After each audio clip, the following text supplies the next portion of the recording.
So what's up, everybody? Anyways, I did my stupid little 100-year egg video yesterday. You know, I've been looking into the Talmud a lot because there's a lot of stuff that's thrown around about anti-Semitism. You can't be anti-Semitic, you can't do this, you can't do that. Meanwhile, people with a certain belief system, a certain culture, because when you look up what a culture actually is, it's a belief system, it's a way of doing things, a way of behaving, certain values inherent to a group of people, right? And so you'll hear a lot of things about anti-Semitic, anti-Jewish, and anti-Semitic has actually been kind of hijacked, because actually Semitic has to do with languages. For example, если я желаю, скажу что-нибудь. If I wish to say something in Russian, that's one group of people. Ani ismi Dawood. My name is David. Assalamu alaikum, wa alaikum assalam, shukran, afwan.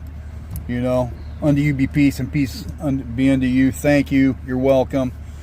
Different people have different things, and so when you start looking at the Talmud and what it is that it was written, when it was written, you know, the same as I challenge my own Christian beliefs, and you start looking into exactly what it is that it says. I started learning Arabic because I wanted to go do battle in the Middle East, and the very first thing that you should do is learn the language of your enemies. Ironically, it's the same reason I grew up learning Spanish and stuff like that when I was looking at an attempted murder charge, which I was not guilty of. But I still started by learning La Opinion because of the gangs that are inside the Los Angeles County Jail. Same thing. Gang members in LA speaking Spanish. I wanted to understand them. Hold up, let me pause this. So I'm waiting on my orange chicken. Anyways, when you are going to involve yourself with a group of people, whoever it is, the very first thing that you want to do is figure out how to communicate with them. Very important. You want to figure out what their belief system is. So, for example, every single word that you've ever heard assigns something, anything, an idea, a person, a noun, an object, an adverb, a place within the universe, and its relationship to you, or lack thereof. And so, when you are going to involve yourself with somebody, you want to understand how to communicate with them. You want to understand how they believe, and preferably in their own words if you can. For example, getting something from the source. Here it is. One sec.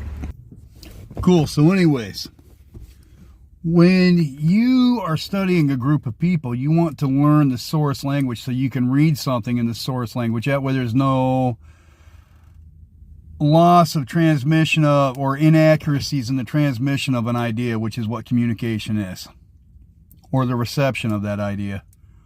So you'll do stuff like start learning to read stuff in Spanish, or learn to read stuff in Arabic, or learn to read stuff in Russian, English, any language. But a lot of people have this large group of people that have bought and paid for several members of our government that have a certain idea,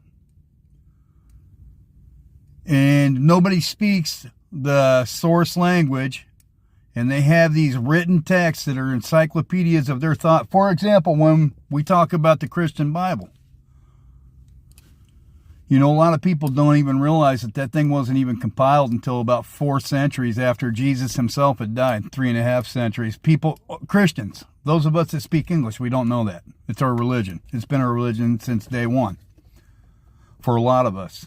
And we don't even understand when that book was compiled and by whom, and when the books themselves were written, up to half a century to a century after Jesus died, etc.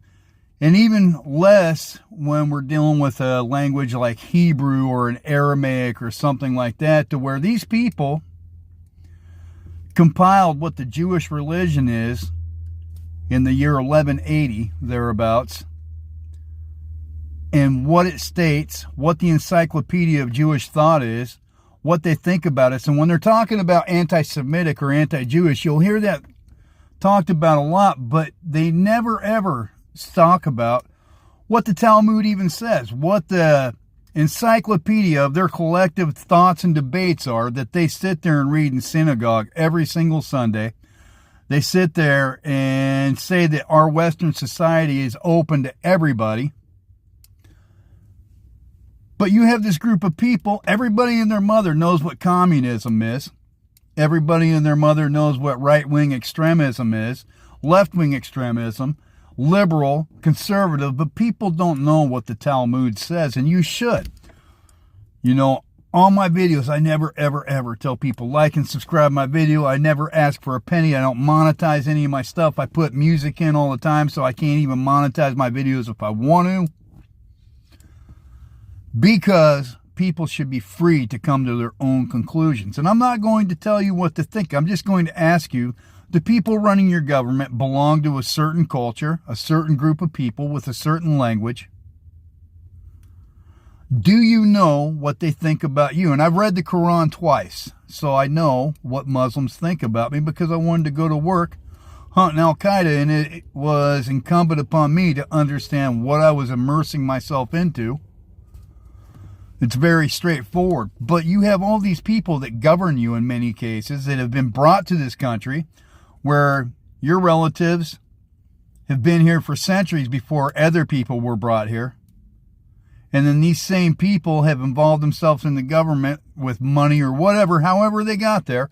But they want to tell you what you can say, whether something's anti-Semitic, even though anti-Semitic is against anyone that speaks a certain language. Hijacking words, but they don't ever want to talk about whether or not they're anti-Christian.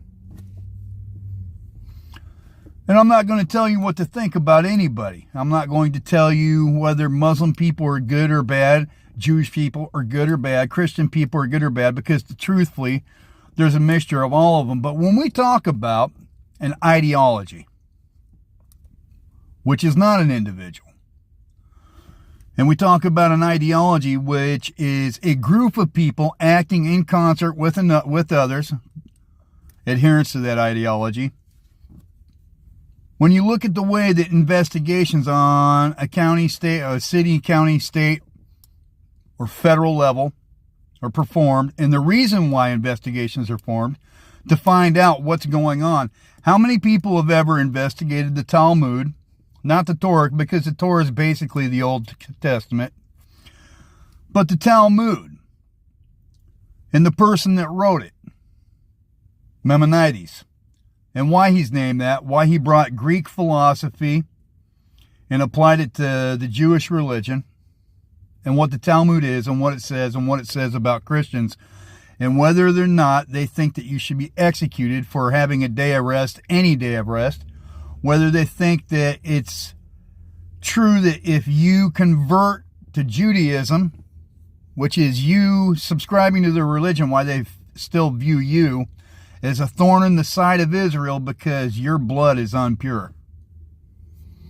And I'm not telling you what to think. I want you to go and verify it yourself, because if I ask anyone in my audience what the Talmud states, most of us, including myself, don't even know the totality of it because it's 63 volumes and it takes something like 7 years studying one page at a time for people to complete this. However, there are versions of it in English, audiobooks, to where you can sit there and listen to it and have a base understanding of what it says. And then you can understand whether or not people that support this ideology, forget what the ideology is.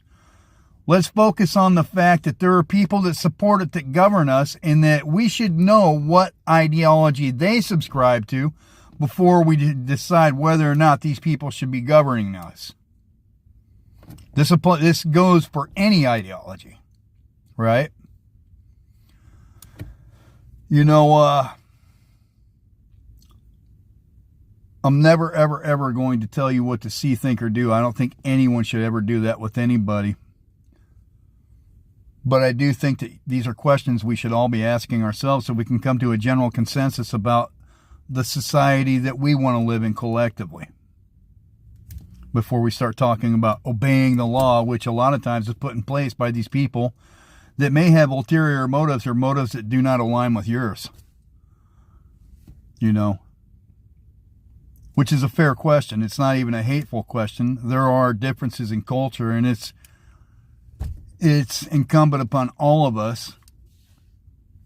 It is important, of monumental importance, to decide how we're going to live as a society and what our values should be, particularly those of us that have been here for centuries before other people got here. You know, enough out of me, man. Just is kind of what I've been thinking about. I've got some schoolwork and stuff that I got to get done. And like you, I'm sitting here trying to enlighten myself, because really all of us are ignorant about so many different things. Every human on the planet is ignorant to something. Not stupid, ignorant. Meaning we're not learned in certain things. And I think that we should learn about this. Something, just kind of what I'm thinking about today. Cheers, man.